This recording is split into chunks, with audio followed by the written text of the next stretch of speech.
জলসার কমিটির ছেলেরা 42 ডিগ্রি গরমে দিনের বেলা লোকের বাড়ি বাড়ি গিয়ে জলসার জন্য কালেকশন করেছে। এত কষ্ট করেছে যেটা ভাষায় বলা যায় না। ঘেমে গেছে, 42 ডিগ্রি গরমে ঘেমে গেছে, বাড়ি বাড়ি কালেকশন করছে।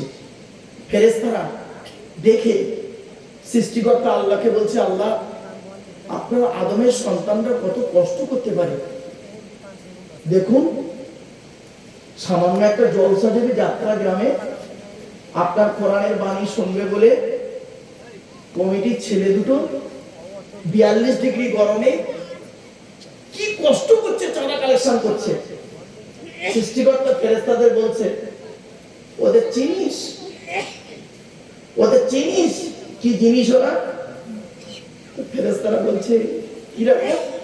দেখে নে, মসজিদের পাশের বাড়িতে কালেকশন করছে, ঠিক মসজিদের পাশের বাড়িতে কালেকশন করছে ঘেমে।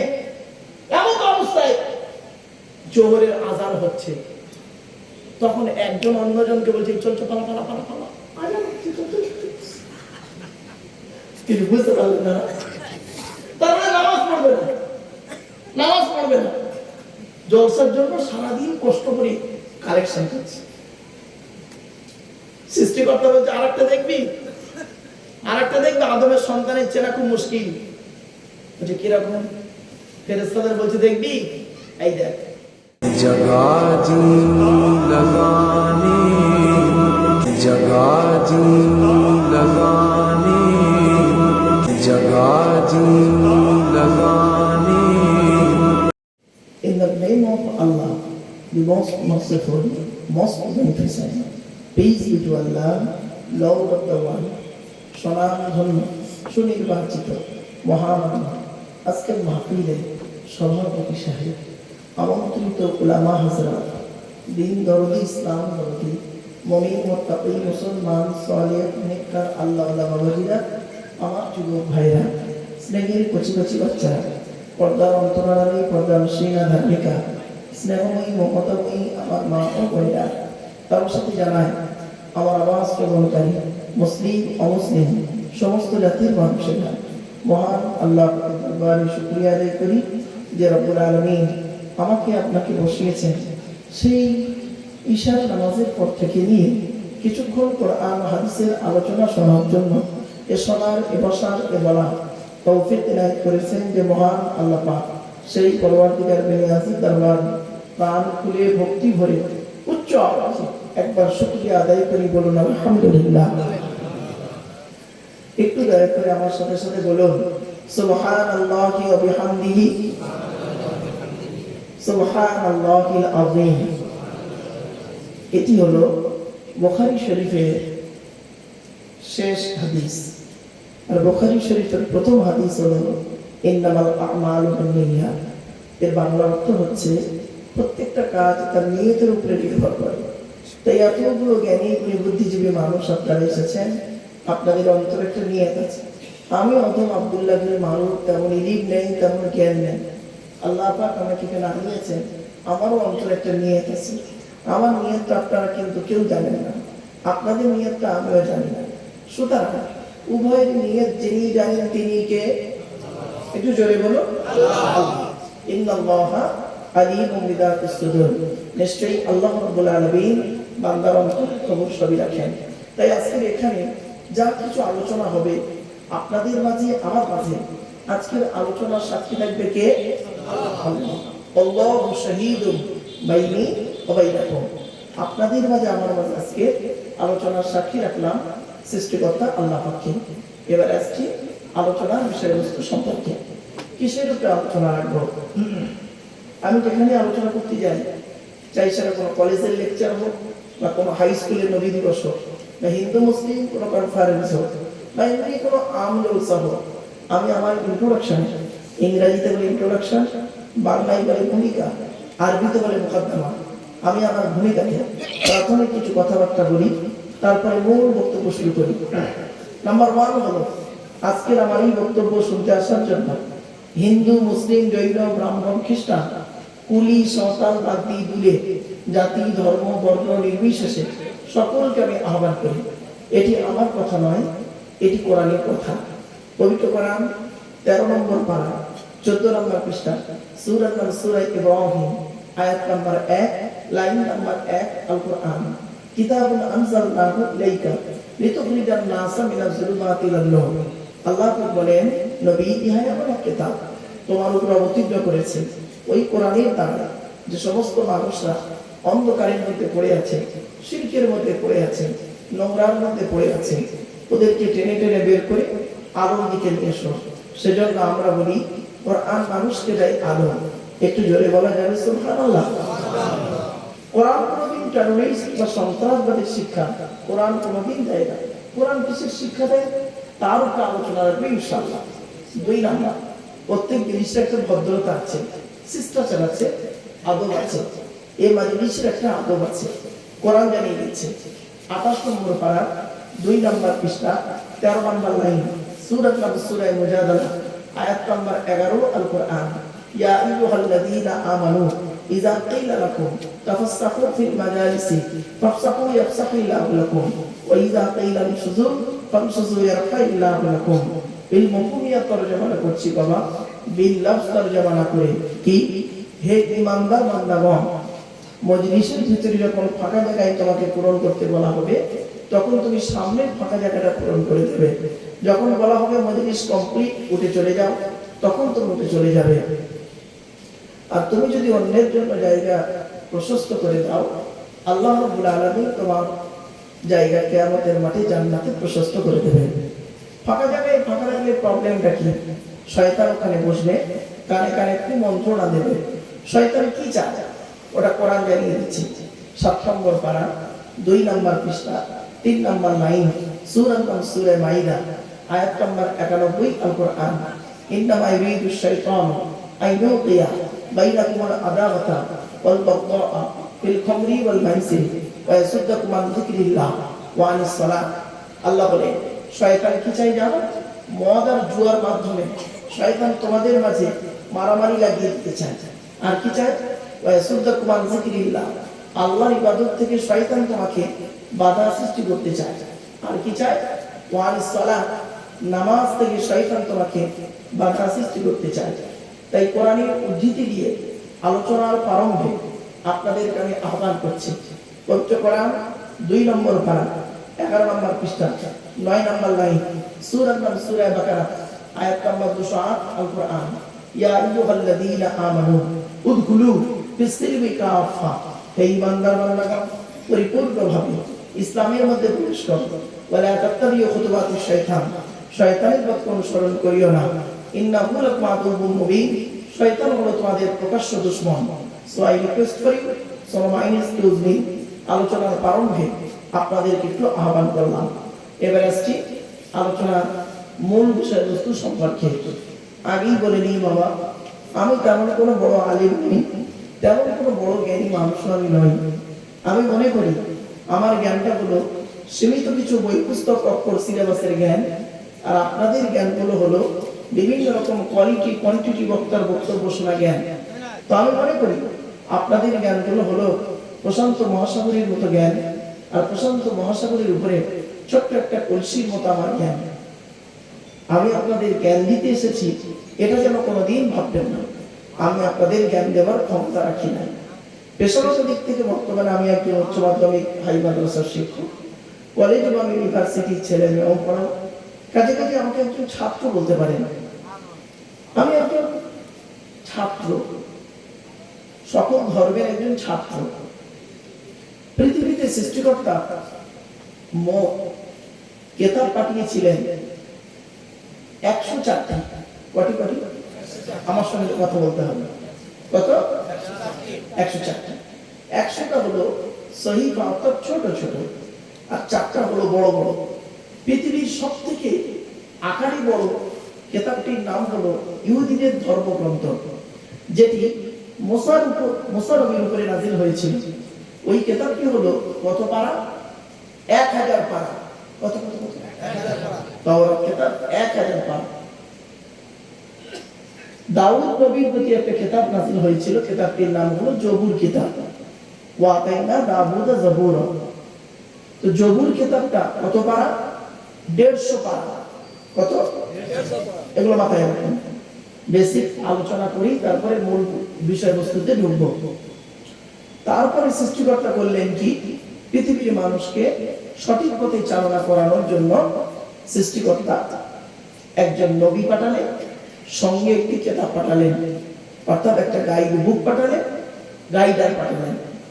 গাইডারটার নাম হলো হযরতে ঈসা নবী, আর গাইড বুকটার নাম হলো ইনজিল কিতাব, যাকে খ্রিস্টানরা বলে বাইবেল। ওকে দুটো ভাগে ভাগ করা হয়, ওল্ড টেস্টামেন্ট, নিউ টেস্টামেন্ট। তো ইনজিল কিতাব কত পারা? 27 পারা। কত? 27 পারা। এগুলো মাথায় রাখবেন।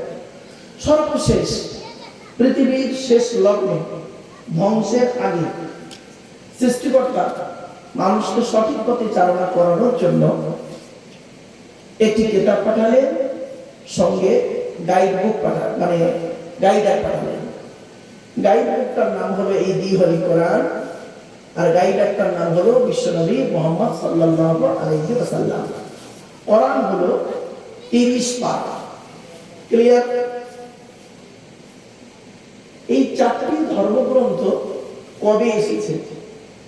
সবই এসেছে রমজান মাসে। 2 রমজান, 4 রমজান, 6 রমজান। আর কোরআন এসেছে রমজান মাসের লাইলাতুল কদরের রাতে। ইন্না আনজালনাহু ফি লাইলাতুল কদর। এবার আসছি, যারা অমুসলিম ভাইরা আমার বক্তব্য শুনতে এসেছেন, শ্রীমতী ভগবত গীতার আমি একজন ছাত্র। তো সকল ধর্মের ছাত্র হিসাবে আজ আপনাদের সঙ্গে এসেছি একটু কোঅপারেট করতে। আসুন, আলোচনা করতে করতে বেশ কিছু জিনিস পেয়ে যাব। আজকে আমার আলোচনার বিষয়বস্তুটা কি? আলোচনার বিষয়বস্তু থাকবে মাত্র 3টি বিষয়ের উপরে। 3টি বিষয়ের উপর। 1 নাম্বার, যার দেওয়া পৃথিবীতে বাস করি, যার দেওয়া সূর্যের কিরণ গায়ে লাগাই, যার দেওয়া চাঁদের প্রতিফলিত রশ্মি রাতে ব্যবহার করি, যার দেওয়া আকাশের পানি পান করি, যার দেওয়া জমিনের তলা থেকে পানি তুলে পান করি, যার দেওয়া জমিনে ঘর বেঁধে থাকি, চাষ করে খাই, যার দেওয়া অক্সিজেন ফিরি নেই, কার্বন ডাই অক্সাইড ছেড়ে দিই, এ সমস্ত অবদান কার? জোরে বলুন আল্লাহ। তাই জীবনের সব ক্ষেত্রে, জন্ম থেকে মৃত্যু পর্যন্ত মাথা নত করব, সাজদা দেব, ভিক্ষা চাইব একমাত্র শুধুমাত্র কার কাছে? আল্লাহর কাছে। এটাই যদি বুঝতে পারেন, তাহলে আমার বক্তব্য খুব তাড়াতাড়ি আপনি বুঝতে পারবেন, বোধগম্য হবে। It is my concept. তো আজকে প্রথমে আলোচনা থাকবে সৃষ্টিকর্তার আলোচনা, আল্লাহর পরিচয়, আল্লাহ সম্পর্কে বেশ কিছু আলোচনা আমি আপনাদের কাছে রাখবো। একটু ধৈর্যের পরিচয় দিন। সৃষ্টিকর্তার পরিচয় হলো, এই কোরআনে আছে মোট 4টি। কয়টি? 4টি। সৃষ্টিকর্তা আল্লাহর পরেই হচ্ছে স্থান নবীদের। কাদের? নবীদের। নট অনলি নবী, নবীর হলো 1 বছর, নবীদের হলো বহু বছর। তো নবীদের, আচ্ছা নবী শব্দের অর্থটা কি আগে জেনে নেওয়া হোক। নবী শব্দের অর্থ হলো, সহজ ভাষায় বলছি, সাংবাদিক। কি বললাম? সাংবাদিক। আর নাবা শব্দের অর্থ হলো সংবাদ, ইংরেজিতে বলে নিউজ। নিউজ শব্দটি 4টি অক্ষর দিয়ে তৈরি। NEWS। N থেকে নর্থ উত্তর, E থেকে ইস্ট পূর্ব, W থেকে ওয়েস্ট পশ্চিম, S থেকে সাউথ দক্ষিণ। পূর্ব, পশ্চিম, উত্তর, দক্ষিণ চারিদিকের খবর যিনি সঠিক এবং সত্য বলেন, তাকেই বলেন, তিনি বলেন পারফেক্ট সাংবাদিক। এখনকার সাংবাদিকগুলো বের হয়েছে, দেখবে এরা দেখে একরকম, বলে একরকম, লেখে আর এক রকম। তাই ফাটাফাটি মারামারি লেগে যায়। এরা হলো মানুষের তৈরি সাংবাদিক, আর নবীরা হলেন আল্লাহর তৈরি সাংবাদিক।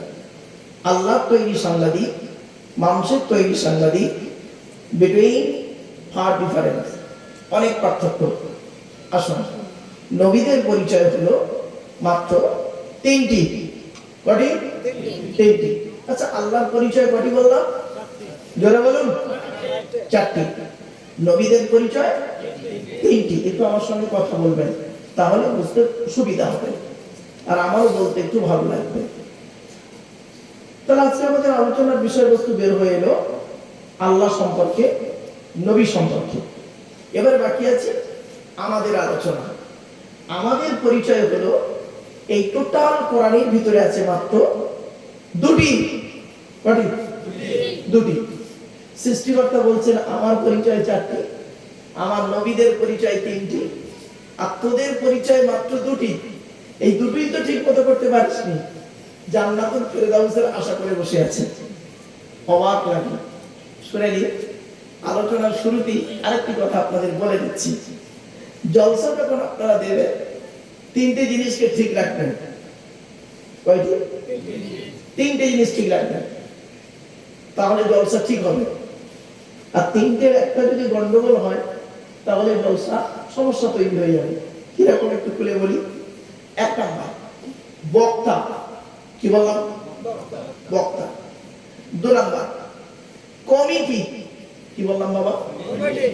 জলসা কমিটি।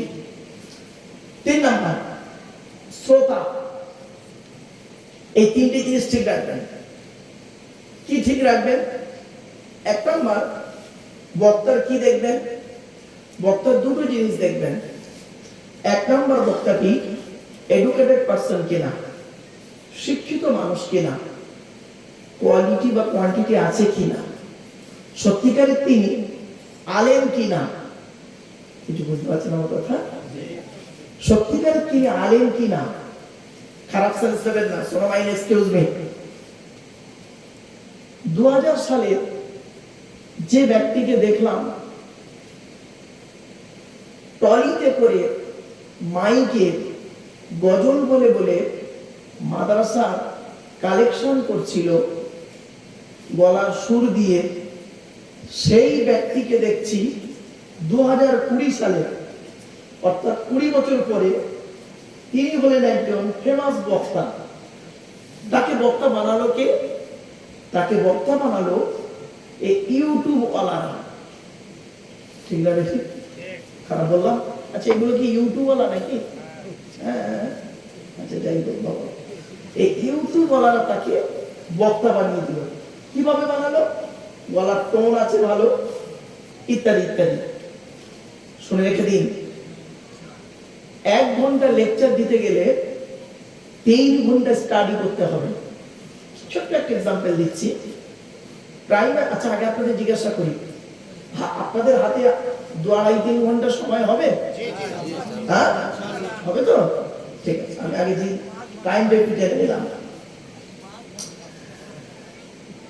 প্রাইমারি স্কুলে যিনি চাকরি করেন, প্রাইমারি স্কুলে যিনি চাকরি করেন তিনি সরকারি চাকরি করেন, প্রাইমারি স্কুলের টিচার। আর যিনি ইউনিভার্সিটিতে চাকরি করেন তিনিও একজন সরকারি সার্ভিসম্যান। ঠিক না বেটি? ভুল বলছে কি? আচ্ছা, যিনি প্রাইমারি স্কুলে চাকরি করেন তিনি, তার লেভেলটা হলো 1 to 4 পর্যন্ত। তিনি ক্লাস 4-এ গিয়ে একটা ক্লাস করেন 40 মিনিট। আর যিনি ইউনিভার্সিটিতে পড়ান, বিশ্ববিদ্যালয়ে পড়ান, তিনিও সরকারি চাকরি করেন, তিনিও একটা ক্লাস করেন 40 মিনিট। বিটুইন ফার ডিফারেন্স, অনেক পার্থক্য। কিন্তু রাগ করবেন না, যেন খারাপ সেন্স নেবেন না। খুব গুরুত্বপূর্ণ একটা কথা বললাম আপনার। আরেকটি কথা বলছি, কথা যখন ভেতরে থাকে, কথা যখন ভেতরে থাকে, কথা তখন আমার গোলাম। কথা যখন বের হয়ে যায়, আমি তখন কথার গোলাম। আমার এই কথাই বুঝতে পেরেছেন কেউ? হ্যাঁ, জ্ঞানী গুণী বুদ্ধিজীবী মানুষ, একটু দয়া করে প্লিজ একটু বোঝার চেষ্টা করুন। আবার বলছি, আমার এইটা বুঝতে পারলে কিন্তু সব বুঝতে পারবেন, আমার বক্তব্যটাই বুঝতে পারবেন। কথা যখন ভেতরে থাকে, কথা তখন আমার গোলাম, দুই ঠোঁটের মাঝখানে জীবের দ্বারায় যে ভাবেই ওকে আমি স্থান কাল পাত্র বেঁধে বের করব, ও সেইভাবেই বেরোবে। ঠিক না বেঠিক? ছোট্ট একটা উদাহরণ দিচ্ছি। আচ্ছা, আমি কি এখনই আপনাদের এই স্টেজে এসে রাফ ল্যাঙ্গুয়েজ ইউজ করতে পারবো? গালি দিতে পারবো? বলুন, পারবো না কেন? বিবেক আমাকে বাধা দেবে। স্থান কাল পাত্র বেঁধে বিবেক আমাকে বাধা দেবে। আবার আমার বাল্যকালের বন্ধুর সঙ্গে যখন দেখা হয়, তার সঙ্গে দু চারটে বাজে রাফ ল্যাঙ্গুয়েজ ইউজ করলো, কেউ জানতেও পারবে না। তাহলে ওটা পরিবেশের উপরে নির্ভর করে। চলো, তো কথা যখন ভেতরে থাকে, কথা তখন আমার গোলাম, কথা যখন বের হয়ে যায় আমি তখন কথার গোলাম।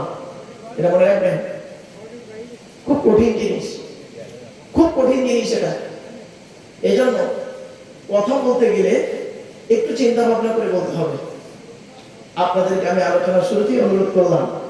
তো 1 নম্বর, বক্তা। বক্তার কটা জিনিস দেখবেন আপনারা? দুটো জিনিস দেখবেন। কটা? দুটো। কি কি? 1 নম্বর, বক্তাটি আলেম কিনা।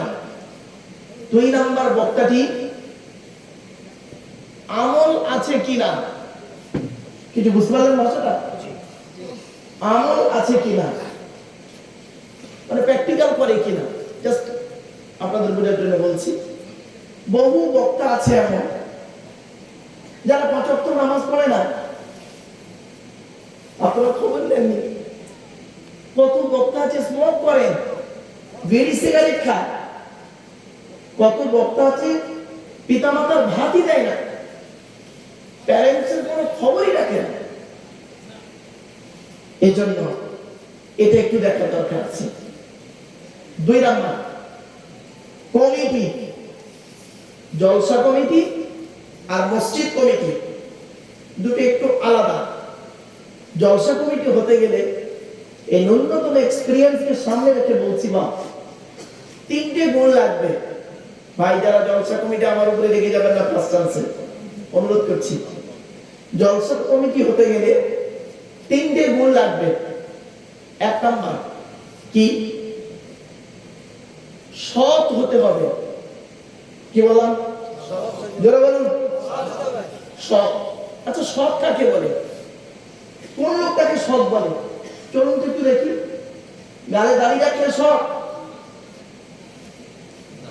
মাথায় টুপি দিলে সৎ, 5 ওয়াক্ত নামাজ পড়লে বুঝি সৎ, রমজান মাসে রোজা রাখলে বুঝি সৎ? না, সৎ হতে গেলে টোটালটা মিলে হলো সৎ। ঠিক না বেঠিক? প্রফেট মুহাম্মদ সাল্লাল্লাহু আলাইহি সাল্লাম তিনি একদিন বলছেন সঙ্গীদেরকে, হে আমার সাহাবীরা, তোমরা আমাকে দুটো জিনিসের গ্যারান্টি দিতে পারবে? তো সাহাবীরা বলেছিলেন, বুখারীর হাদিস, জি হ্যাঁ, জীবনে অনেক গ্যারান্টি দিয়েছি, দুটো জিনিসের গ্যারান্টি দিতে পারবো না? পারবো। বলুন, কি গ্যারান্টি দিতে হবে?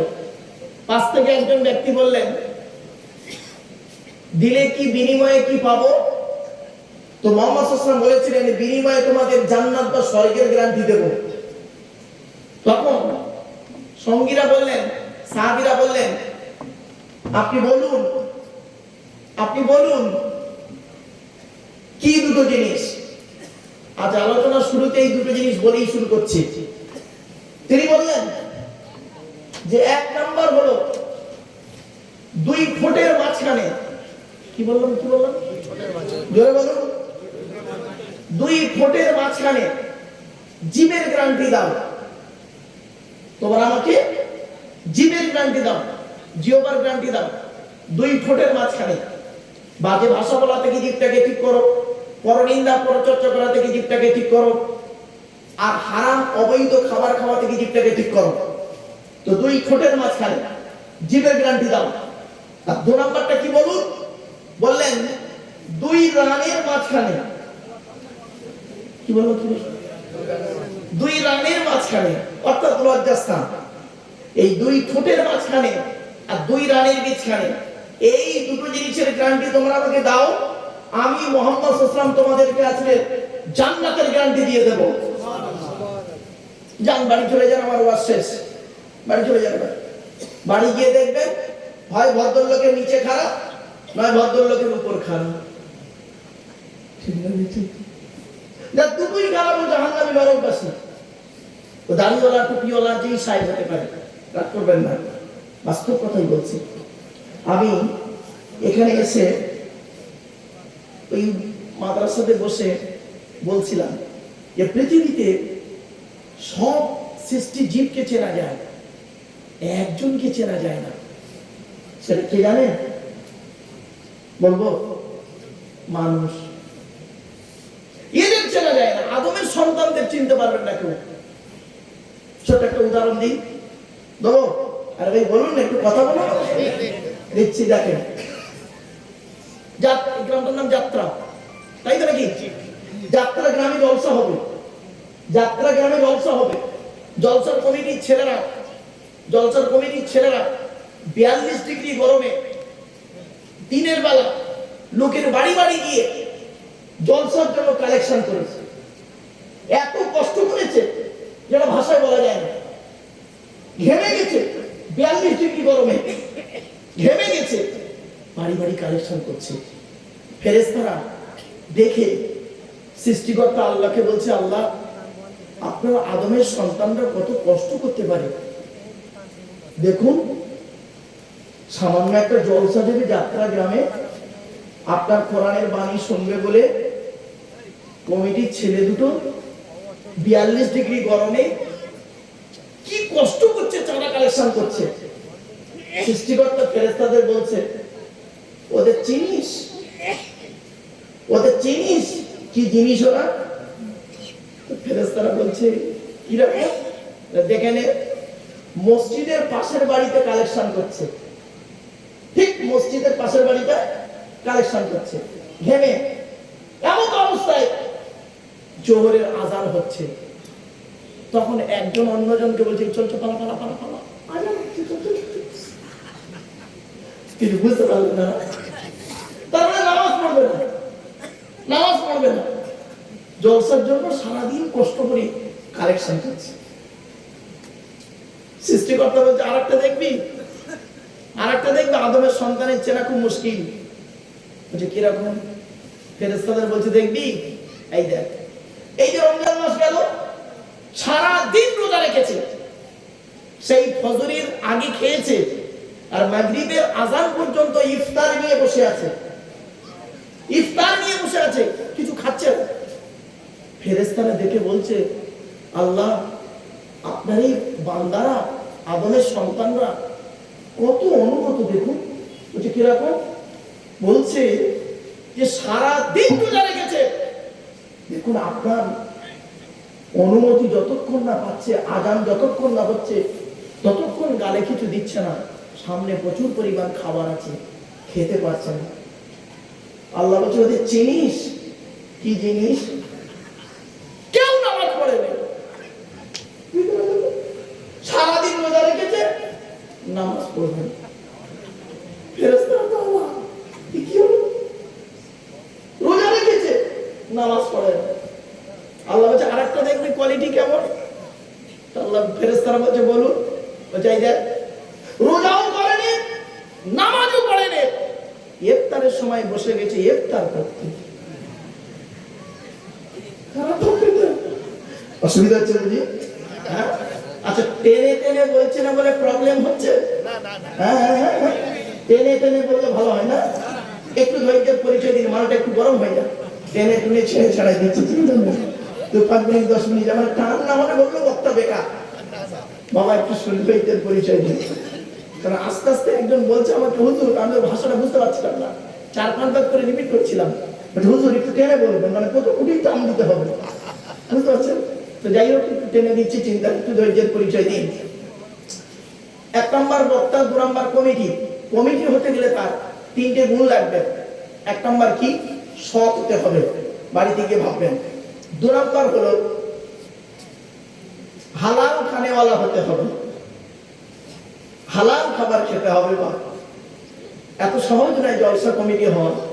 যুবকদেরকে আমি অনুরোধ করছি, বাস্তবটাই তুলে দিচ্ছে, আমার এই ভুল বুঝো না যেন। 3 নম্বরটা খুব ইম্পর্টেন্ট, কি?